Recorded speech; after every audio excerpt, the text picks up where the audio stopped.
Okay, तो मैं आपको कवर करवा रही थी फॉरेंसिक मेडिसिन का एक इंपॉर्टेंट और लेंथी चैप्टर ट्रोमेटोलॉजी। ट्रोमेटोलॉजी का हाफ पार्ट आप कवर कर चुके हो, जिसमें हमने बात कर ली इंजरी और उसके टाइप्स की। हमने पढ़ा about abrasion, bruise, contusion, laceration, incised wound, stab wound.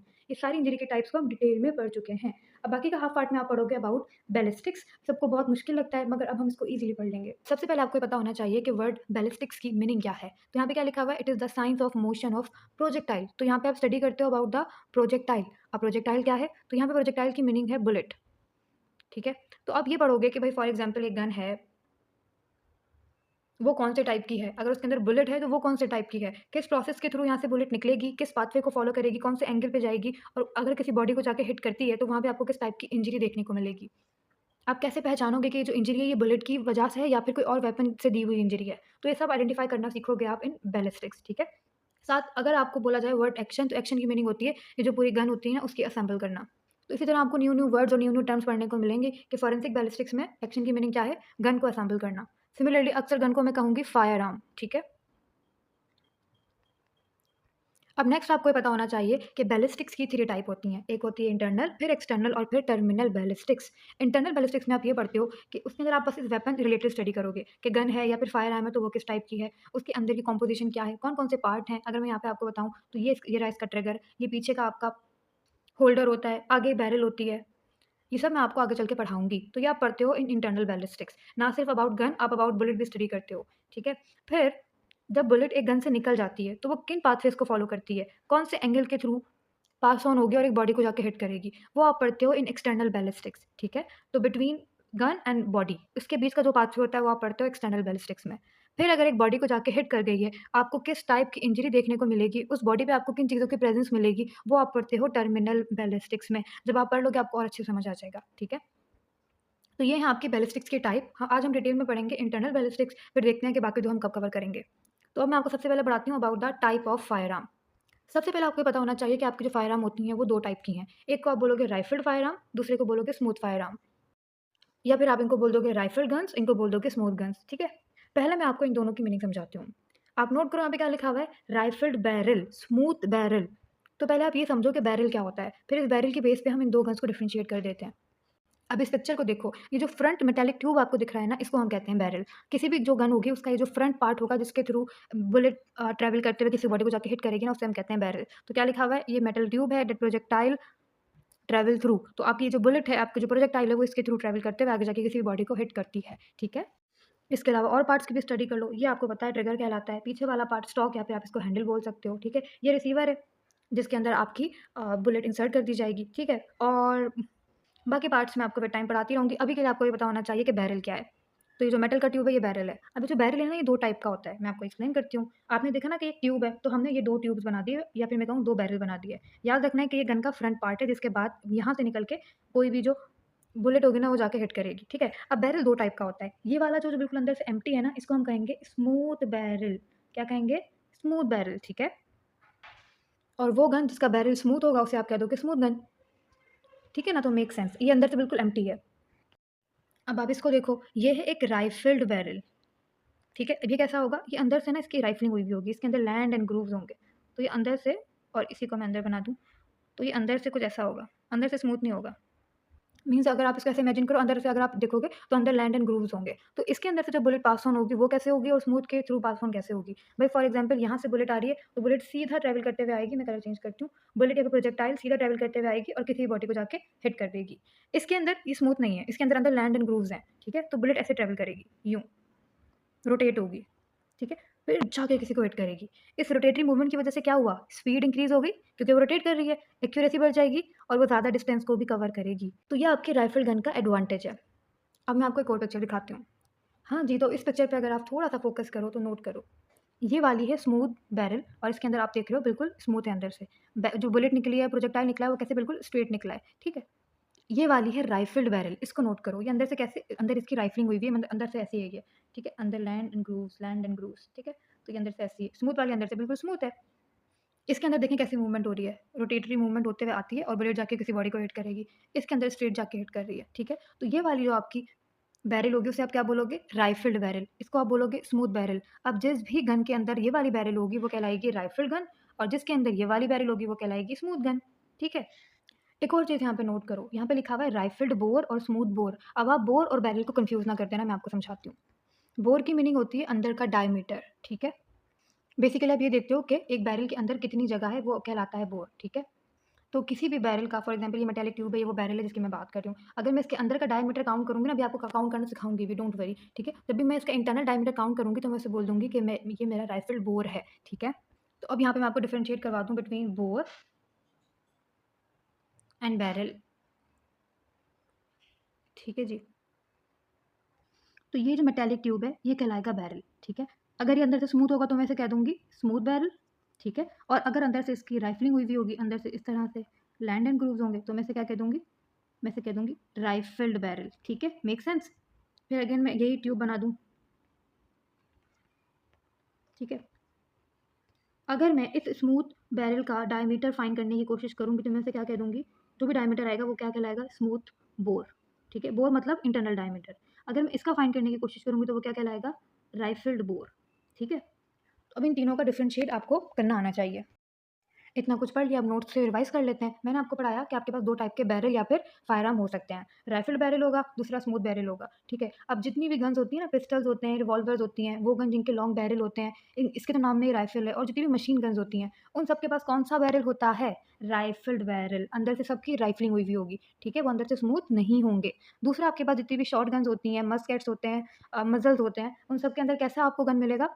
उन सबका बैरल कैसा होगा? स्मूथ होगा। तो आप क्या कह दोगे कि they are in the category of smooth barrel, ठीक है? तो ये भी एमसीक्यू बन सकता है कि इनमें से कौन-सी राइफल गन है, कौन-सी स्मूथ गन है। तो आपको पता होना चाहिए कि शॉटगन, स्मूथ बैरल का ही दूसरा नेम शॉटगन होता है बेसिकली। तो जितनी भी शॉटगन्स होती हैं, मज़ल्स और मस्केट्स होते हैं, ये सब इन सब के पास क्या होगा? स्मूथ बैरल होगा। और जितने भी रिमेनिंग रह गए pistol, revolver, machine guns, long barrel containing guns, सब जो होंगी वो राइफल बैरल के साथ आपको वो गन्स मिलेंगी, ठीक है? इतना समझ आ गया? अब नोट करो क्या लिखा हुआ है कि जो राइफलिंग हमने अंदर की, अंदर लैंडिंग ग्रूव्स बनाए, वो हम करते क्यों हैं? उसकी वजह से अंदर गायरोस्कोपिक मूवमेंट होती है। वो जो रोटेटरी मूवमेंट आपने देखी थी ना इस तरह, इसकी वजह से क्या होता है? जो बुलेट होती है, फिर जो प्रोजेक्टाइल होती है, वो क्या करती है? लॉन्ग डिस्टेंस कवर करती है। एक्यूरेसी और स्पीड सब कुछ इंक्रीज़ हो जाता है। स्मूथ गन के अंदर वैसे स्मूथली स्ट्रेट आएगी और किसी भी बॉडी को हिट करेगी। और थोड़ी बहुत फिज़िक्स हम सबको आती है। हमें पता है अगर एक बॉल को मैं ऐसे रोटेट कर करके करूँगी हिट, तो वो कितना ज़ोर से हिट होगा, और अगर एक बॉल को सिंपली मैं ऐसे बाउंस करूँगी तो वो कैसे हिट होगा।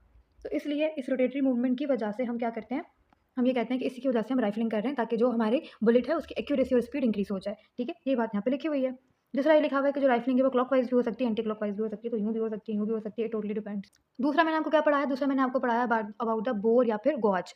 बोर मैंने आपको क्या बताया कि किसी भी बैरल के अंदर का जो डायमीटर होता है वो कहलाता है बोर। अब एक स्मूथ बैरल का आप किस तरह इंटरनल डायमीटर फाइंड करते हो? भाई फॉर एग्जांपल ये मेरे सामने एक स्मूथ बैरल है, ठीक है? ये अंदर से स्मूथ होती है। मैं क्या करूँगी? मैं लेड बॉल्स लूँगी। ये मैंने एक लेड बॉल ली, ये दूसरी ली, ये थर्ड ली, ये फोर्थ ली, ये 5 ली, ठीक है? ये सब जो लेड बॉल्स हैं, ये 1-1 पाउंड की हैं, ठीक है? अब मैं क्या करूँगी? इन सबको अंदर डालती जाऊँगी। इंसर्ट किया, किया, किया, किया। अगर मेरे पास अंदर 12 बॉल्स आ गईं, तो मैं बोलूँगी कि ये मेरा बैरल 12 बोर का है, ठीक है? अगर फॉर एग्ज़ाम्पल 10 बॉल्स आती तो मैं कहती कि मेरा बैरल 10 बोर का है। तो बोर क्या है? अंदर का डायमीटर। कैसे फाइंड करोगे? 1-1 पाउंड की जो लेड बॉल्स होती हैं उनको अंदर इंसर्ट करके आप फाइंड कर सकते हो। फॉर एग्ज़ाम्पल अभी कितनी है? 1, 2, 3, 4, 5, 6, एक और भी आ सकती है 7, 8, 9, 10, 11। तो मैं अब कह रही हूँ कि ये जो मेरा स्मूथ बैरल है, ये कितने बोर का है? 11 बोर का है, ठीक है? तो बोर इज़ इंटरनल डायमीटर। ये आपका सिर्फ़ स्मूथ बैरल के लिए होगा। मैं आपको राइफल बैरल का काउंट करना सिखाऊँगी, वो बहुत ईज़ी है। तो अभी तक आपको इस स्लाइड का सारा इन्फॉर्मेशन मिल गया। मैंने आपको बता दिया 2 टाइप के बैरल हैं, राइफल्ड है और स्मूथ है। Pistols, revolver, long barrels, machine gun सब राइफल बैरल रखती हैं। Shotgun, muzzles and muskets are example of smooth barrel. Rifling क्यों करते हैं? ताकि मूवमेंट अच्छी हो जाए, लॉन्ग डिस्टेंस और एक्यूरेसी और स्पीड सब इंक्रीज़ हो जाए। राइफलिंग क्लॉकवाइज़ भी हो सकती है, एंटी क्लॉकवाइज़ भी हो सकती है। स्मूथ बैरल का हमने पढ़ा कि उसका डायमीटर या फिर अंदर का बोर या फिर गॉज आप कैसे फाइंड करते हो? तो आप क्या करोगे? आप लेड बॉल्स को यूज़ करोगे, हर लेड बॉल 1 पाउंड की होनी चाहिए, उस 1 पाउंड की बॉल को बैरल के अंदर फिलिंग करते जाओगे। अगर 12 बॉल चलेंगे तो आप बोल दोगे 12 बोर की गन है, ठीक है? या फिर 12 बोर का बैरल है, ठीक है जी? तो आप बोर क्या है? It is the internal diameter of barrel, ठीक है? अब मैं आपको बताती हूँ कि एक राइफल बैरल का किस तरह आप डायमीटर या फिर गॉज या फिर बोर फाइंड करोगे। आपको पता है ना कि फॉर एग्ज़ाम्पल अगर मैं यहाँ पे बना दूँ एक राइफल्ड बैरल, तो वो अंदर से कैसा होता है? उसके अंदर लैंड एंड ग्रूव्स होते हैं। बाहर से देखोगे ना तो आपको इस तरह दिखेगा, ठीक है? तो आप क्या करते हो? आप एक लैंड से दूसरे लैंड के बीच का जो डायमीटर है वो फाइंड कर लेते हो, और आपको पता चल जाता है कि इनके बीच का जो डिस्टेंस है वो बता देगा कि कितना डायमीटर का वो बैरल है। इसको आप एक्सप्रेस करते हो इस तरह डेसिमल में 0.22, 0.32, ठीक है? तो इतना ईज़ी है, बस आपने क्या करना है? डायमीटर मेजर करना है बिटवीन लैंड टू लैंड, ठीक है? तो होपिंग में अब आप कन्फ्यूज़ नहीं करोगे जब भी मैं आपसे बोलूँगी कि राइफल फायर आर्म का मुझे बताओ, गॉज या फिर डायमीटर फाइंड करके। और अगर मैं आपको स्मूथ का बोलूँगी तो भी आप मुझे फाइंड कर लोगे। फाइंड कैसे करोगे? जब भी राइफल का बोलूँगी तो लैंड और लैंड के बीच का डायमीटर मुझे बता दोगे। जब भी स्मूथ का बोलूँगी तो अंदर से आप क्या देखोगे कि अंदर कितनी लेड बॉल्स को फिल कर पा रहे हो। जितनी लेड बॉल्स फिल हो जाएँगी उतने बोर का जो होगा वो स्मूथ गन होगी। और हर लेड बॉल 1 पाउंड की होनी चाहिए, ठीक है? अब इसके अलावा यहाँ पे एक और टर्म लिखी हुई है पॉलीगोनल राइफलिंग। ये आपको बताती हूँ और ये मैं आपको पिक्चर से समझाती हूँ। देखिए आप नोट करें, यहाँ पर ये जो आपको मिल रही है ना, ये एक आपको राइफल्ड बैरल दिख रही है, ठीक है? यहीं पे अगर मैं बना दूँ तो ये एक स्मूथ बैरल होगी जो कि अंदर से बिल्कुल एम्प्टी होती है। ये वाली जो होती है ना, इसे हम कहते हैं पॉलीगोनल राइफलिंग। नोट करो, इसके अंदर आपको कितने प्रोमिनेंट दिख रहे हैं, land and groove, land and groove, land and groove, ठीक है? ये वाली आपकी कहलाएगी कि भई ये एक राइफल्ड बैरल है, ठीक है? जब भी आपके पास लैंड और ग्रूव के बीच में एक स्मूथ ट्रांजिशन होती है ना, यहाँ पे देखो लैंड एंड ग्रूव है मगर उनके बीच में बहुत ही स्मूथ ट्रांजिशन है। अगर थोड़ा-सा मैं ज़ूम करूँ तो आपको थोड़ा-सा लैंड, थोड़ा-सा ग्रूव दिख रहा है। तो जब भी लैंड एंड ग्रूव के बीच में स्मूथ ट्रांजिशन हुई हुई होती है, वो कहलाती है पॉलीगोनल राइफलिंग। जिन गन्स में भी पॉलीगोनल राइफलिंग होती है, उनको आइडेंटिफाई करना बहुत मुश्किल होता है कि वो स्मूथ बैरल हैं या फिर वो राइफल्ड हैं। क्योंकि देखें थोड़ा-थोड़ा अंदर से स्मूथ लग रही है, लेकिन ऑल्दो इसकी राइफलिंग हुई हुई है। कौन सी राइफलिंग? पॉलीगोनल राइफलिंग, ठीक है? तो आप नोट करो यहाँ पे क्या लिखा हुआ है कि there is smooth transition between land and groove and it makes difficult to identify gun. बस इतना ही पता होना चाहिए। कोई आपसे पूछे पॉलीगोनल राइफलिंग क्या है, आपने बता देना है कि लैंड एंड ग्रुप के बीच स्मूथ ट्रांजिशन होती है जिसकी वजह से गन को आइडेंटिफाई करना इज़ वेरी डिफिकल्ट। तो अब थोड़ी-सी और बात करते हैं about the rifled fire arm. तो ये है एक राइफल्ड फायर आर्म की बुलेट और साथ ये बाकी का पार्ट। एक्सप्लेन करती हूँ, आ जाएगा समझ। सबसे पहले नीचे होता है प्राइमर, ठीक है? उसके बाद ये सारा है गन पाउडर। बाहर का ये जो केस है इसे आप बोलते हो कैट्रिज केस, और ये वाला जो पार्ट होता है ये कहलाता है बुलेट। होता क्या है कि जब भी आप फॉर एग्ज़ाम्पल अगर मैं यहाँ पे गन बनाऊँ, वन्स अगेन, तो जैसे ही आप क्या करोगे, यहाँ पे होता है ना ट्रिगर, जैसे ही आप ट्रिगर को प्रेस करोगे, ये आके प्राइमर पे हिट होगा। इसकी वजह से क्या होगा, ये जो प्राइमर है ना, ये गन पाउडर को इग्नाइट करता है, उसको बर्न करता है। इसकी बर्निंग की वजह से क्या होता है, गैसेस की प्रोडक्शन होती है। गैसेस की प्रोडक्शन की वजह से क्या होगा, प्रेशर इंक्रीज़ होगा। उस प्रेशर की वजह से ये सारा प्रेशर कहाँ जाता है, बुलेट की तरफ जाता है और बुलेट फिर बहुत ही प्रेशर के साथ आगे जाके किसी को भी हिट कर सकती है। फिर से एक्सप्लेन करती हूँ, ये है आपका प्राइमर। जैसे ही आप ट्रिगर को हिट करोगे, वो प्राइमर पे आके हिट होगा। प्राइमर क्या करेगा, आपके गन पाउडर को इग्नाइट करेगा। गन पाउडर की बर्निंग होगी, प्रेशर और गैसेस प्रोड्यूस होंगे जिसकी वजह से बुलेट आगे जाके हिट करेगी, ठीक है? तो ये एक राइफल फायर आर्म की बुलेट है। अब आपको दिखाती हूँ मैं स्मूथ फायर आर्म की। ये डिफरेंस होता है राइफल्ड में और स्मूथ में। ये राइफल तो मैंने आपको एक्सप्लेन कर दी, ये रहा प्राइमर, ये रहा ढेर सारा गन पाउडर, बाहर का केस, और ये रही आपकी बुलेट या फिर प्रोजेक्टाइल, ठीक है? यहाँ पे अब आप नोट करो स्मूथ की। दोनों चीज़ें सेम है, वो ये प्राइमर सेम है, ठीक है? गन पाउडर भी सेम है, लेकिन थोड़ा कम है। साथ-साथ आप यहाँ पे नोट करो, यहाँ पे एक एक्स्ट्रा पार्ट है जिसको आप बोलते हो वेड।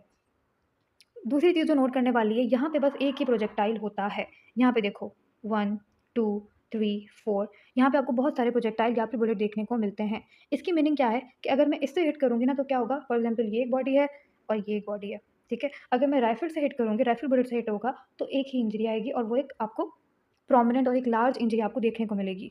ऑल्दो अगर मैं इस बुलेट से हिट करूँगी ना तो ऐसी मुझे छोटू इंजरीज़ देखने को मिलेंगी, क्योंकि मेरे पास एक प्रोजेक्टाइल नहीं है, बहुत सारे प्रोजेक्टाइल होते हैं इसके अंदर।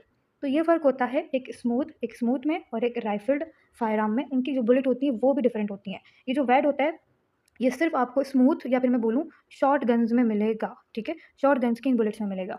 अब इस स्ट्रक्चर को मैं दोबारा नहीं दिखाऊँगी तो याद रखना है, प्राइमर है, गन पाउडर, ठीक है? यहाँ पे वैड नहीं है, यहाँ पे वैड होगा। उसके ऊपर होगी आपकी बुलेट्स या फिर प्रोजेक्टाइल, ठीक है? हम ड्रॉ भी कर लेते हैं एक बार। तो हमेशा नीचे प्राइमर होगा, उसके बाद गन पाउडर होगा, उसके बाद फिर बुलेट होगी, ठीक है? बाहर का जो एरिया होता है उसे आप केस बोलते हो। स्मूथ में सेम यही होता है, प्राइमर होता है, गन पाउडर होता है, बाहर केस होता है, लेकिन फ़र्क क्या होता है कि यहाँ पे एक स्ट्रक्चर होता है जिसको आप कहते हो वैड, और दूसरा एक नहीं होती, बहुत सारी बुलेट होती हैं, ठीक है? छोटी-छोटी बॉल्स ऐसे लगी होती हैं, ठीक है? राइफल फायरआर्म से। अब चलें नोट्स को पढ़ते हैं, और कोई भी मेरी ड्राइंग को जज नहीं करेगा। ये एक और पिक्चर, ये भी आपको दिखा रही हूँ, अब आप खुद बताओगे मुझे ये कौन सी है। I am giving you 4-5 seconds. तो यहाँ पर क्या दिख रहा है आपको? यहाँ पे आपको दिख रहा है वैड। नीचे वाला पार्ट कौन सा होगा? प्राइमर, फिर गन पाउडर, उसके बाद वैड। तो वैड हमें बता देगी कि ये स्मूथ फायर आर्म की बुलेट होंगी, और फिर ये आगे बाहर का केस, और अंदर आपको शॉट्स बोलूँ इनको मैं, या प्रोजेक्टाइल बोलूँ, या फिर मैं इनको बुलेट्स बोलूँ, ठीक है? तो ये आपकी कहलाती हैं शॉर्ट गन की शॉट्स या फिर स्मूथ गन की शॉट्स। चलिए अब थ्योरी को पढ़ लेते हैं। क्या जी लिखा हुआ है? सबसे पहले क्या लिखा हुआ है कि आपके कितने पार्ट्स होते हैं? नीचे आपको मिलता है प्राइमर, बाहर का पूरा वो जो होता है, इसे आप केस बोलते हो, कैटरिज केस बोलते हो, फिर गन पाउडर होता है और फिर बुलेट्स होती हैं, ठीक है? दूसरा यहाँ पर लिखा हुआ है गन पाउडर की कंपोजिशन। जब भी पास पेपर सॉल्व करोगे आपको यहाँ से एमसीक्यू मिल जाएंगे कि गन पाउडर की दो टाइप्स होती हैं, एक आपके पास कहलाता है ब्लैक और दूसरा होता है स्मोकलेस। अगर हम बात करें ब्लैक गन पाउडर की कॉम्पोजिशन की, तो इसके अंदर चारकोल होता है 15%, सल्फर होता है 10% और KNO3 होता है 75%, ठीक है? और 1 ग्राम जो गन पाउडर होता है वो कितनी गैसेस प्रोड्यूस करता है? 270 ml गैसेस प्रोड्यूस करता है। ये आपके नोट्स हैं फ्रॉम पारेख, तो वैल्यू भी वहीं की लिखी हुई है। तो जिस भी बुक को आप फॉलो कर रहे हो, आप उस हिसाब से वैल्यू चेंज कर सकते हो। ये आपकी पारेख फॉरेंसिक मेडिसिन बुक की वैल्यूज़ हैं, ठीक है? तो जी, सबसे पहले मैंने आपसे कहा कि ब्लैक जो है उसके अंदर क्या होगा, चारकोल 15%, सल्फर 10% एंड KNO3 75%। ये आपका पास्ट पेपर का एमसीक्यू है, ठीक है? ये सारी कंपोजिशन लिखी हुई होती है और डिफरेंट कंपोजिशन लिखी हुई होती है। आपको एक्यूरेट ये बतानी है 15, 10 एंड 75%, ठीक है? और ये जो दूसरी टाइप है, इसके अंदर क्या होता है? इसके अंदर होता है नाइट्रोसेल्युलोज और इसका 1 ग्राम कितना प्रोड्यूस कर रहा है गैसेस? 900 ml प्रोड्यूस हो रही है। यहाँ पे 1 ग्राम से प्रोड्यूस हो रहा है 900 ml गैसेस और यहाँ पे 1 ग्राम से प्रोड्यूस हो रही है 270 ml गैसेस, ठीक है? तो आपको पता चल गया कि गन पाउडर 2 टाइप का है, एक ब्लैक है और दूसरा स्मोकलेस है। इनका मैं आपको समरी कर देती हूँ। मैंने आपसे कहा कि भई गन पाउडर आपका 2 टाइप का है, एक ब्लैक होगा और दूसरा होगा स्मोकलेस, ठीक है?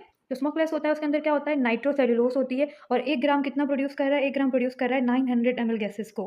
फिर हमने बात की ब्लैक की, ब्लैक के अंदर चारकोल होता है, सल्फर होता है और KNO3 होता है, ठीक है? KNO3 कितना होगा?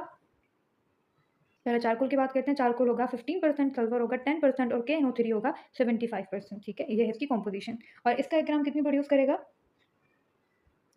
270 ml गैसेस, ठीक है जी? तो ये आपको पता होना चाहिए और ये भी आपका पास्ट पेपर का एमसीक्यू है। मैं हमेशा इस तरह करती हूँ कि पहले चारकोल लिखती हूँ, फिर सल्फर लिखती हूँ, फिर KNO3 लिखती हूँ, फिर 15, 10 एंड 75 लिख देती हूँ। इस तरह मुझे इनकी कॉम्पोजिशन याद रहती है, ठीक है ना? तो 15, 10 एंड 75। तो जी आपका ये पार्ट भी हो गया कंप्लीट। अब आपने पढ़नी है about the types of bullet, हम उनको पढ़ते हैं। पिक्चर दिखा दूँ पहले, फिर पढ़ लेना। तो एक ये टाइप है, इसको आप कहते हो डम-डम बुलेट्स। अब इसके लिए एमसीक्यू आता है, इसके लिए एमसीक्यू आता है कि कौन सी बुलेट है जो कि फ्लावर लाइक है, तो आप नोट करो ये आपको फ्लावर लाइक लग रही है। एक और एमसीक्यू आता है कि कौन सी है बुलेट जो कि सबसे डेंजरस होती है, तो उसका आंसर भी डम-डम बुलेट्स ही होगा, ठीक है? कौन सी बुलेट है ये? तो आप इसको यूज़ करते हो राइफल्ड फायर आर्म में। हाँ जी, ये कौन सी है? इसको आप कहते हो बकशॉट बुलेट्स। नोट कर लो, बहुत सारे प्रोजेक्टाइल हैं। तो कौन सी गन में यूज़ होगी? स्मूथ गन्स में या फिर मैं कहूँ शॉर्ट गन्स में यूज़ होगी, क्योंकि ये सब शॉट्स हैं। और अभी जो मैंने आपको ओपन करके दिखाई थी वो बकशॉट बुलेट्स ही थी, मैं आपको दिखाती हूँ। हाँ जी, तो ये रही आपकी ये वाली बकशॉट बुलेट्स, बहुत सारी प्रोजेक्टाइल हैं, इसके अंदर वैड होगा, गन पाउडर होगा, प्राइमर होगा और ये स्मूथ की है, ठीक है? और ये वाली जो कि वो राइफल की होगी। अब अगर आप यहाँ पे नोट्स को रीड कर लो तो क्या लिखा हुआ है कि आपके पास बहुत सारी टाइप की बुलेट हो सकती हैं। जो मैंने आपको पहली दिखाई वो कौन-सी है? डम-डम बुलेट्स है। फ्लावर लाइक होती है, मोस्ट डेंजरस होती है। फिर एक कुछ बुलेट्स होती हैं जिनको आप कहते हो फ्रेंचाइज़ बुलेट्स, उनको आप ट्रेनिंग में यूज़ करते हो। कुछ होती है जिनको आप कहते हो एक्सप्लोसिव बुलेट्स, तो उनका जो भी टारगेट होता है वहाँ पे फिर एक्सप्लोजन हो जाती है उस जगह, उसको जो भी टारगेट होगा उसको एक्सप्लोड कर देंगी, ठीक है? फिर कुछ होती हैं बैटन बुलेट्स, ये रबर लाइक होती हैं और दूसरी जो मैंने आपको दिखाई थी वो कौन-सी थी? बकशॉट बुलेट्स, ठीक है? इसके अंदर क्या थे? इसके अंदर आपको बहुत सारे शॉट्स देखने को मिले थे। ये होती है किस टाइप की गन में? तो आप इसको यूज़ करते हो शॉटगन में। इसका रेंज कितना होता है? डायमीटर रेंज कितना होगा? 0.2 टू 0.36, ठीक है? ये एमसीक्यू कभी देखा नहीं है बट क्योंकि आपकी बुक में इन्फॉर्मेशन थी तो नोट्स में हमने यहाँ मेंशन कर दिया है। एक बुलेट होती है जिसको आप कहते हो टैंडेम, उसके अंदर क्या होता है? वो वन आफ्टर वन बुलेट आपको देखने को मिलती है। तो इसमें कोई ऐसा सिनेरियो होता है कि एक बुलेट है उसके साथ दूसरी बुलेट इस तरह होगी। तो पहले ये हिट करेगी फिर ये हिट करेगी, तो इसे आप कहते हो टैंडेम, ठीक है? तो इनके नेम देख लो। एमसीक्यू क्या बन सकता है? एक्सप्लोसिव बुलेट क्या करेगी? एक्सप्लोड करेगी। फ्रेंचाइज़ बुलेट ट्रेनिंग में यूज़ करते हैं। बैटन बुलेट्स रबर बुलेट्स होती हैं। डम-डम फ्लावर लाइक है और डेंजरस है और ये एमसीक्यू में आई है, ठीक है? इसके अलावा टैंडेम के लिए एक के बाद एक इजेक्ट होगी। दूसरा हमने बात की बकशॉट बुलेट्स की, ये शॉटगन में यूज़ होती हैं। अब हम बात करें थोड़ी-सी और स्मूथ बैरल की। ये वाली है आपकी एक स्मूथ बुलेट, ठीक है? तो ये मैं आपको बता चुकी हूँ कि स्मूथ बैरल का ही दूसरा नेम क्या होता है? शॉटगन, ठीक है? अब आप इन इन बैरल को किन बेस पे क्लासिफ़ाई कर सकते हो, ठीक है? तो बैरल की लेंथ पे क्लासिफ़ाई कर सकते हो, नंबर ऑफ बैरल पे भी कुछ गन्स में 2 बैरल होते हैं, तो सिंगल, डबल बैरल इस पे क्लासिफ़ाई कर सकते हो। लोड कैसे होगी? ब्रीथ से होगी या फिर मज़ल से होगी? अब यहाँ पर मैं आपको एक पिक्चर शो करती हूँ, नोट करो। यहाँ पर एक स्मूथ बैरल है, ठीक है? इसके अंदर आपको किसी किस्म की कोई राइफलिंग नहीं दिख रही। अब इसका जो बैक वाला पार्ट है वो कहलाएगा ब्रीच और फ्रंट वाला पार्ट कहलाएगा मज़ल। कुछ गन्स ऐसी होती हैं जिनको आप फ्रंट से लोड करते हो, तो वो आपके पास उस टाइप की लोडिंग हो जाएगी और कुछ गन्स होती हैं जिनको पीछे से लोड किया जाता है, तो वो कहलाएगी कि आप इसको लोड कहाँ से कर रहे हो? ब्रीच से लोड कर रहे हो। तो लोडिंग भी 2 टाइप की हो सकती है। साथ मैंने आपको बताया था अबाउट द बोर। बोर कैसे कैलकुलेट करते हो स्मूथ बैरल की वो मैं आपको बता चुकी हूँ। अंदर लेड बॉल को इंसर्ट करोगे 1 पाउंड की जितनी बॉल्स चली गई उतने बोर का आपका बैरल होगा, ठीक है? फिर मैंने आपको बताया था अबाउट द वैड, ठीक है? ये रहा आपका पार्ट, ये बिल्कुल आप नोट करो, बस इतना पार्ट वैड है, ठीक है? कलर आपको दिख रहा है, तो आप डिफरेंशिएट कर पा रहे हो वैड को। नोट करो क्या लिखा हुआ है कि ये आपके शॉटगन का कंपोनेंट है, जो कि आपकी शॉट्स को पाउडर से सेपरेट रखता है, ठीक है? आपको पता है नीचे क्या है? नीचे पाउडर है, ठीक है? गन पाउडर है। ऊपर क्या है? ऊपर आपके शॉट्स हैं। अगर ये दोनों सेपरेट नहीं होंगे तो क्या होगा? गैसेज़ तो प्रोड्यूस होती रहती हैं, गैस प्रोड्यूस होंगी और ये जो आपके शॉट्स हैं उनमें से या फिर उनकी तरफ प्रेशर इंक्रीज़ होता रहेगा और ये शॉट हिट हो सकती हैं। इसलिए हम क्या करते हैं इनको सेपरेट रखते हैं बाय द वेट। तो वेट का काम क्या है कि आपके शॉट को और गन पाउडर को सेपरेट करके रखना, ठीक है? तो इससे क्या होता है आपकी शॉट जो होती है वो ब्लो नहीं होती। साथ यहाँ पे एक और टर्म लिखी हुई है चॉकिंग, ये भी आपका एमसीक्यू है इसलिए मैंने आपको इसको लास्ट में पढ़ा रही हूँ, ठीक है। तो अब आपको बताऊँगी अबाउट द चॉकिंग। अब ये आपको पता है कि आपकी जो शॉटगन्स होती हैं उनके अंदर एक्यूरेसी कम होती है और वो कम इसलिए होती है क्योंकि वो अंदर से स्मूथ होती है, उनके अंदर राइफलिंग नहीं हुई होती। तो हम क्या करते हैं, हम उनके आगे वाले पार्ट को ना, मीन्स ये जो मज़ल वाला पार्ट होगा, आगे वाला पार्ट मज़ल है, बैक वाला पार्ट ब्रीच है। तो हम क्या करते हैं, आगे वाले पार्ट की नैरोइंग कर देते हैं ताकि क्या हो, एक्यूरेसी इंक्रीज़ हो जाए। अब इस नैरोइंग की वजह से क्या होगा, यहाँ पे एक्यूरेसी, रेंज सब इंक्रीज़ हो जाएगी। तो वही सब कुछ जो हमको राइफलिंग के बाद देखने को मिल जाता है ना, हमने अपनी स्मूथ गन्स को भी इस तरह उनकी चॉकिंग कर दी, अंदर से उनका जो डायमीटर है उसको नैरो कर दिया, जिसकी वजह से अब उनकी जितनी भी एक्यूरेसी है, रेंज है, इम्पैक्ट है, वो सब इंक्रीज़ हो जाएगा, ठीक है। इसका मीनिंग क्या है, चॉकिंग का मीनिंग ये है, नैरोइंग बैरल डायमीटर नियर मज़ल। तो आप बैरल का डायमीटर इंक्रीज़ कर दोगे कहाँ पे, मज़ल वाले पार्ट में। अब आप जितने इंचेस की चॉकिंग करते हो, जितने इंचेस की नैरोइंग करते हो, उस हिसाब से आप बोल देते हो। फॉर एग्जांपल अगर आप 4000 ऑफ इंच करोगे तो आप बोल दो कि आपने फुल चॉकिंग कर दी, 2000 बोल दी तो हाफ, अगर आपने 10,000 ऑफ इंचेस की है तो आपने 1/4, और अगर आपने 30,000 ऑफ इंचेस चॉकिंग कर दी तो आप कहोगे आपने 3/4 चॉकिंग की है, ठीक है। तो ये था आपका अबाउट चॉकिंग। तो अभी वो प्रोसेस है जो कि मैं आपको ऑलरेडी एक्सप्लेन कर चुकी हूँ, मगर वापस से कर देती हूँ। ये सीक्वेंस ऑफ फायरिंग है, आपने नोट करा है। फॉर एग्जांपल अगर मैं यहाँ पे वापस से गन बना दूँ और कोई मुझ पर नहीं हँसेगा, ये गन है, ठीक है, और ये इसका ट्रिगर है, ठीक है जी। यहीं पर आपकी जो बुलेट हैं प्रेजेंट होती हैं अपने केस के साथ, ठीक है। तो एक केस है, उसके अंदर बुलेट है। अब यही जो ऑब्जेक्ट है वो मैं यहाँ पे थोड़ा आपको इन बिगर साइज़ बना रही हूँ। यहाँ पर है प्राइमर, ये है गन पाउडर, और ये आपकी आ गई बुलेट, आगे वाला पार्ट बुलेट है, ये पाउडर है और ये प्राइमर है। ऐसे ही आपका ये सीन है, ठीक है। अब जैसे ही मैं क्या करूँगी, मैं इस ट्रिगर को प्रेस करूँगी तो ये जाके लगेगा यहाँ पर, मीन्स प्राइमर पे। तो ये प्राइमर को हिट कर रहा है। ट्रिगर ने जैसे प्राइमर को हिट किया, यहाँ पे जितनी भी, अभी प्राइमर डिटोरिएट करता है, जिसकी वजह से क्या होता है, आपके यहाँ पे जितनी भी गन पाउडर होगा ना, उस वहाँ पे गैसेज़ की प्रोडक्शन होना स्टार्ट हो जाएगी। वो क्या करेगा, बर्न कर देगा, जितना भी गन पाउडर है उसकी बर्निंग स्टार्ट हो जाएगी, क्योंकि यहाँ पे अभी फ्रिक्शनल फ़ोर्स आई है। इसकी वजह से क्या हो रहा है, यहाँ पे गैसेज़ की प्रोडक्शन हो रही है, तो पाउडर बर्निंग स्टार्ट हो रही है। अभी गैसेज़ की वजह से क्या होगा, प्रेशर इंक्रीज़ होगा। ये प्रेशर क्या करेगा, ये सारा प्रेशर आएगा बुलेट की तरफ। अब बुलेट क्या करेगा, बुलेट केस से निकल के, फॉर एग्जांपल अंदर ये बुलेट थी, तो अब ये केस से निकल के बाहर आ जाएगी। कहाँ पर आ जाएगी, बैरल में आ जाएगी। तो अब ये यहाँ से निकल के बैरल में आ गई, ठीक है। और फिर ये आगे जा रही है, आगे जा रही है, आगे जा रही है, और आगे कैसे जाएगी, क्योंकि अंदर ये राइफल गन अगर होगी तो स्पिनिंग करते हुए जाएगी, ठीक है। और फिर आगे जाके हिट कर देगी। यही बात यहाँ पे लिखी हुई है। सबसे पहले क्या होता है, firing pin hit primer. Firing pin या फिर ट्रिगर में इसको बोलूँ, ये जाके प्राइमर को हिट करता है। तो प्राइमर हिट हुआ, इसकी वजह से क्या होगा, प्राइमर डिटोरिएशन। फिर प्राइमर क्या करेगा, पाउडर को बर्निंग कर देगा, तो अंदर जितना भी गन पाउडर है उसकी इग्निशन होगी, ठीक है। इसकी वजह से क्या होगा, गैसेस की वजह से प्रेशर इंक्रीज़ होगा। वो प्रेशर क्या करेगा, बुलेट को आगे फोर्स करेगा, तो बुलेट ऐसे आगे फोर्स हो रही है। इस वजह से क्या होगा, आपकी जो बुलेट है अब केस से निकल के बाहर आ जाएगी बैरल में। तो ये यहाँ पर आ गई बैरल में। अब बैरल में वो इस तरह स्पिनिंग मूवमेंट करेगी, तो क्योंकि अंदर राइफलिंग हुई हुई तो वो अंदर रोटेटरी स्पिनिंग मूवमेंट करेगी। फिर जो आपकी बुलेट होगी वो निकल जाएगी गन से और वो उसको लीव कर देगी। साथ आखिर में आपने नोट किया होगा, अक्सर जब भी फायर हो जाता है तो गन के फ्रंट वाले पार्ट में, मज़ल वाले पार्ट में एक लाइटनिंग देखने को मिलती है। उसे आप कहते हो मज़ल फ्लैशिंग, ठीक है। वो क्यों होती है, क्योंकि आपकी जितनी भी गैसेस होती हैं वो एक्सपैंड हो रही होती हैं बाहर, वो बहुत हॉट होती हैं, तो उसकी वजह से लाइट जो आपको देखने को मिलती है उसे आप कहते हो मज़ल फ्लैशिंग, ठीक है जी। साथ जो केस है, अगर मैं आपको पिक्चर दिखाऊँ, ये जो बाहर का केस है ना, रेड एंड येलो, इसकी आपको इंपॉर्टेंस बताइए कि इसमें से बुलेट तो निकल जाती हैं और बुलेट जाके बॉडी को हिट कर देगी, लेकिन ये केस वहीं रहता है। तो केस आपको ये बता सकता है कि वो किस गन का केस है, और आप ये बता सकते हो। तो आप नोट करो क्या लिखा हुआ है कि कैट्रिज केस जो होता है वो आपको इन्फॉर्मेशन दे सकता है about the presence of rim, grooves, stamp, और इसके पास एक स्टैम्प होता है जिसको आप कहते हो हेड स्टैम्प, ठीक है। वो आपको बता देता है कि वो गन किस बोर्ड की है और उसका मैन्युफैक्चरर कौन है। तो कुछ इन्फॉर्मेशन बेसिकली बस ये कहना चाह रहे हैं कि इन्फॉर्मेशन लिखी होती है आपके इस केस पे, जिसके थ्रू आप पता कर सकते हो और इन्फॉर्मेशन ले सकते हो उस गन से रिलेटेड, ठीक है। अच्छा, इसके बाद बस लास्ट है आपका डर्मल नाइट्रेट टेस्ट। अगर आपको ये चेक करना है कि किसी ने मर्डर किया है गन से या फिर नहीं किया, तो आप क्या करोगे, आप उसके हैंड्स के ऊपर डाइफेनाइलामाइन रिएजेंट अप्लाई करोगे, उसके हाथों के ऊपर कुछ कलर चेंजेस आना स्टार्ट हो जाएंगे, आपको पता चल जाएगा कि उसके हाथों पे गन पाउडर की प्रेजेंस है या फिर नहीं है। तो डर्मल नाइट्रेट टेस्ट किया जाता है डिफरेंट फॉरेंसिक इन्वेस्टिगेशन में, जिसमें आपको देखना होता है कि कौन है मर्डर। अब इंटरनल बैलिस्टिक्स यहाँ पे कंप्लीट हो गया। एक्सटर्नल बैलिस्टिक्स भी अभी आपको पढ़ा रही हूँ, क्योंकि एक ही स्लाइड है तो आप इजीली पढ़ लोगे। अब एक्सटर्नल बैलिस्टिक्स मैंने आपको क्या बताया था, वो क्या है। हाँ जी, तो एक्सटर्नल बैलिस्टिक्स में आप ये पढ़ते हो कि अब जब बुलेट गन से निकल गई है तो वो कौन-कौन से पाथवेज़ को फ़ॉलो करेगी, किस तरह जाएगी, कौन-सी फ़ोर्सेस होंगी जो कि इस बुलेट के ऊपर अप्लाई हो रही होंगी। तो आप नोट कर लें क्या लिखा हुआ है। एक्सटर्नल बैलिस्टिक्स क्या है, इसके अंदर आप ये देखते हो, it is the knowledge of forces acting on the shot. अब आप शॉट बोलो, बुलेट बोलो, प्रोजेक्टाइल बोलो, तो वो कौन-सी फोर्सेस हैं जो कि उनके ऊपर एक्ट कर रही हैं जब भी वो लीव कर जाती हैं बैरल से, और जब तक वो अपने टारगेट तक रीच नहीं करती, ठीक है। तो गन से लेके टारगेट तक के बीच का जो भी फोर्सेस अप्लाई हो रही होंगी वो आप पढ़ोगे इन एक्सटर्नल बैलिस्टिक्स। अब वो फोर्सेस कौन-कौन सी हो सकती हैं, 2 होती हैं। एक होती है फ्रॉम मीडियम। मीडियम से आपको 2 टाइप की फोर्सेस देखने को मिल सकती हैं। एक होगी आपकी ग्रेविटेशनल फोर्स, वो क्या करेगी, बुलेट को नीचे की तरफ अट्रैक्ट करेगी। दूसरी होती है एयर रेजिस्टेंस, वो क्या करेगी, उसको फॉरवर्ड जाने में प्रॉब्लम करेगी। या मैं कहूँ कि उसको फॉरवर्ड जाने से रेजिस्ट करेगी। ये आपकी 2 टाइप की होती हैं फ्रॉम मीडियम। दूसरा बुलेट की मोशन क्या करेगी? मोशन की वजह से ही तो वो मूव कर रहा है ना, या उसकी जो फ़ोर्स है वो मोशन की वजह से है ना। तो इसलिए अभी डिपेंड करता है कि उसकी वेलोसिटी क्या है, और वेलोसिटी किस पे डिपेंड करेगी कि वो फॉरवर्ड मूवमेंट कर रहा है या फिर जो बुलेट है वो रोटेटरी मूवमेंट कर रही है। ये हमें पता है कि जैसे ही वो स्पिनिंग रोटेशन होती है, इसकी वजह से क्या होता है, उसकी स्पीड और एक्यूरेसी और डिस्टेंस सब इंक्रीज़ हो जाता है बुलेट का। ठीक है जी। अब लास्टली बस आपको ये पढ़ना है, फिर हम करेंगे रिवीजन। अब जो बुलेट की मूवमेंट होती है वो इन 4 टाइप्स की हो सकती है। अगर बुलेट अपने ही एक्सिस से मूव करती है ना, अगर बुलेट अपने ही एक्सिस से मूव करेगी, अगर आप इस पिक्चर में नोट करो, तो वो कहलाता है टेल वैग फिनोमेनन, ठीक है? अगर वो अपने शॉर्ट एक्सिस से मूव करेगी तो वो कहलाएगा टम्बलिंग।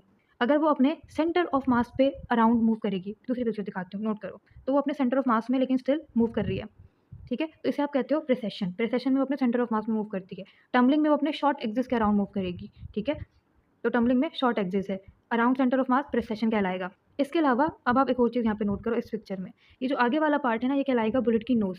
नोज़ अवे जा रही है सेंटर ऑफ लाइन से, फिर अब वापस देखो, वापस आई, लेकिन फिर से अब वो क्या कर रही है, अवे जा रही है from the centre of line.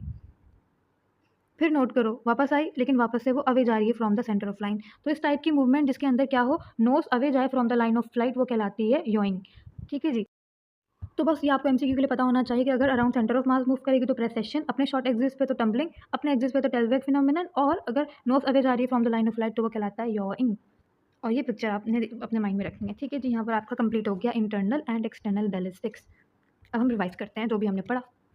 हाँ जी, तो हमने पढ़ा कि बैलिस्टिक्स आपके पास प्रोजेक्टाइल की मोशन की स्टडी है। तो हमने देखा कि एक बुलेट या फिर एक प्रोजेक्टाइल कैसे मूव करती है, गन को असेंबल करने को एक्शन कहते हैं। फिर हमने बात की इंटरनल बैलिस्टिक्स को डिटेल में पढ़ा कि किस-किस टाइप के वेपन्स होते हैं और उनके अंदर जो कंपोजिशन होती है वो क्या होती है गन पाउडर की, और बुलेट की कौन-कौन सी टाइप्स आपको देखने को मिल सकती हैं। फिर हमने ये देखा कि बुलेट जब बाहर निकल जाती है अपने टारगेट तक जाने तक, इसके बीच में किस-किस टाइप से वो मूव कर सकती है, याइंग है, टम्बलिंग है, प्रेसेशन है, तो वो कौन-सी मूवमेंट फॉलो कर सकती है। फिर हमने बात की कि गन्स की 2 टाइप होती हैं, एक राइफल्ड होगी, दूसरी स्मूथ फायर आर्म होगी। स्मूथ जो होती हैं उनके अंदर एम्प्टी होता है, उनका जो बोर होता है उसको आप कैसे फाइंड करते हो, लेड बॉल 1 पाउंड की उनसे आप फाइंड कर लेते हो। राइफल के लिए हमने बात की कि उसके अंदर अंदर राइफलिंग होती है, अंदर ग्रूव होते हैं, और इस राइफलिंग का एडवांटेज ये होता है कि वहाँ पर आपको लॉन्ग डिस्टेंस कवर हो जाता है, एक्यूरेसी और स्पीड सब इंक्रीज़ हो जाती है। Pistol, revolver, long barrel machine gun सब राइफल के एग्जाम्पल हैं, शॉर्ट गन्स आपकी मज़ल्स एंड मस्केट्स हैं। उसके बाद फिर हमने बात की कि आपके पास पॉलीगोनल राइफलिंग होती है जिसके अंदर स्मूथ ट्रांजिशन होती है बिटवीन लैंड एंड ग्रूव्स। फिर हमने ये बात की कि अगर आप राइफल का डायमीटर फाइंड करना चाहते हो तो लैंड और लैंड के बीच का डायमीटर है, या उनके बीच का जो डिस्टेंस है वही आपका इंडिकेट करता है राइफल गन का डायमीटर। फिर हमने बात की कि बुलेट्स की कितनी सारी टाइप होती हैं। डम-डम बुलेट मोस्ट डेंजरस और फ्लावर लाइक होती हैं। एक्सप्लोसिव एक्सप्लोड करेंगे, फिर एंजाइम ट्रेनिंग में यूज़ होंगी, बैटन रबर लाइक होती हैं। और ये वाली जो बक्सर बुलेट्स होती हैं they are for the short guns. Gun powder composition देखिए कि एक आपके पास ब्लैक होता है जिसके अंदर चारकोल, सल्फर और KNO3 होता है 15, 10, 75%। और ये वाला जो होता है वो 1 ग्राम 270 ml गैसेस प्रोड्यूस करता है। ऑल्दो जो स्मोकलेस होगा वो नाइट्रोसेलुलोज का बना हुआ है और उसके अंदर 1 ग्राम में 900 ml गैसेस प्रोड्यूस होंगी। ये सब हमने पढ़ा। इसकी पिक्चर मैंने आपको इंडिकेट कर दी कि there is smooth transition between land and groove. ये थी आपकी डमडम बुलेट जिसकी हमने बात की थी कि वो फ्लावर लाइक है और मोस्ट डेंजरस है। ये थी आपकी बकशॉट बुलेट जिसके अंदर आपको ये सारे शॉट्स देखने को मिलेगी, आपको शॉटगन में मिलेगी। फिर हमने बात की थी जी स्मूथ बैरल की। हमने कहा था कि बैरल लेंथ से, अपने नंबर ऑफ बैरल से और साथ लोडिंग से क्लासिफाई हो सकता है। फ्रंट वाला पार्ट आपका मज़ल कहलाता है और बैक वाला पार्ट ब्रीच कहलाता है। अक्सर हम क्या करते हैं शॉटगन के अंदर नैरोइंग कर देते हैं फ्रॉम मज़ल वाला पार्ट, मीन्स आगे से उसकी थोड़ी नैरोइंग कर देते हैं। इसकी वजह से क्या होता है उसकी एक्यूरेसी, स्पीड सब इंक्रीज़ हो जाती है। इस फिनोमेनन को हम कहते हैं चॉकिंग। वेट जो होता है वो क्या करता है आपके गन पाउडर वाले पार्ट को ऊपर वाले पार्ट से, मीन्स आपके शॉट्स वाले पार्ट से सेपरेट करके रखता है। इसकी वजह से जो शॉट होते हैं वो ब्लो नहीं होते। ये सारी पिक्चर मैंने आपको बार-बार एक्सप्लेन की। फिर हमने देखा कि एक फायरिंग का जो सीक्वेंस होता है वो क्या होता है, किस तरह फायर पिन हिट करेगी, या फिर मैं कहूँ ट्रिगर प्राइमर को हिट करेगा, प्राइमर डिटोरिएट होगा जिसकी वजह से पाउडर इग्नाइट होगा, उसकी बर्निंग की वजह से गैसेस प्रोड्यूस होंगी, गैस प्रेशर को इंक्रीज़ करेंगी, बुलेट को फोर्स किया जाएगा बैरल की तरफ, बैरल के अंदर स्पिनिंग मूवमेंट होगी। उसके बाद वो बाहर निकल जाएगी और बहुत सारी गैसेस भी निकलेंगी। आगे मज़ल वाले पार्ट में आपको एक लाइट देखने को मिलती है जब भी शूट होता है, उसको आप कहते हो मज़ल फ्लैशिंग। जो कैटरेज होता है उसके ऊपर एक स्टैम्प होता है जिसको आप कहते हो हेड स्टैम्प, जिससे वो इंडिकेट करेगा कि उसका कौन-सा बोर है और साथ उसका मैन्युफैक्चरर कौन है। लास्टली हमने बात की about the dermal nitrate test कि हम इस केमिकल को अप्लाई करके हैंड्स पे बता सकते हैं कि उसके हाथ में गन पाउडर था या फिर नहीं था। इस तरह हम डिफरेंट फायरिंग जो केसेस होते हैं उनमें हम सस्पेक्टेड पर्सन में से जो एक्चुअल किलर है उसको हम फाइंड कर सकते हैं। फिर एक्सटर्नल बैलिस्टिक में आप क्या करते हो, आप ये देखते हो कि कौन-कौन सी फोर्सेस बुलेट पे अप्लाई होती हैं जब वो गन से निकल जाती है। तो आपने देखा कि आपके पास बुलेट की मूवमेंट पे भी डिपेंड करता है फोर्स कि वो फॉरवर्ड मूव कर रही है या फिर रोटेटरी मूवमेंट कर रही है। साथ रेजिस्टेंस आपके पास होती है एयर की, और ग्रेविटी भी मैटर करती है, उसकी फोर्सेस भी अप्लाई हो रही होती हैं बुलेट पे। फिर हमने बात की कि इस टाइप की मूवमेंट होती है, अगर सेंटर ऑफ मास के अराउंड होगा तो प्रेसेशन, शॉर्ट एक्सिस पे होगा तो टम्पलिंग, अपने एक्सिस पे होगा तो टेल बैक बोलेंगे, और अगर अब उसकी जो नोज़ होगी बार-बार away from the line of light जा रही होगी उसको याइंग बोलेंगे। ठीक है जी। ये तो चाहिए मैंने आपको एक्सप्लेन कर। इंशाल्लाह नेक्स्ट पार्ट में आपको पढ़ाऊँगी टर्मिनल या फिर वूंड बैलिस्टिक्स, और फिर आपका बैलिस्टिक कंप्लीट हो जाएगा। आई होप आपको समझ आ गया होगा, कंफ्यूज़ नहीं हुए होगे। Thank you.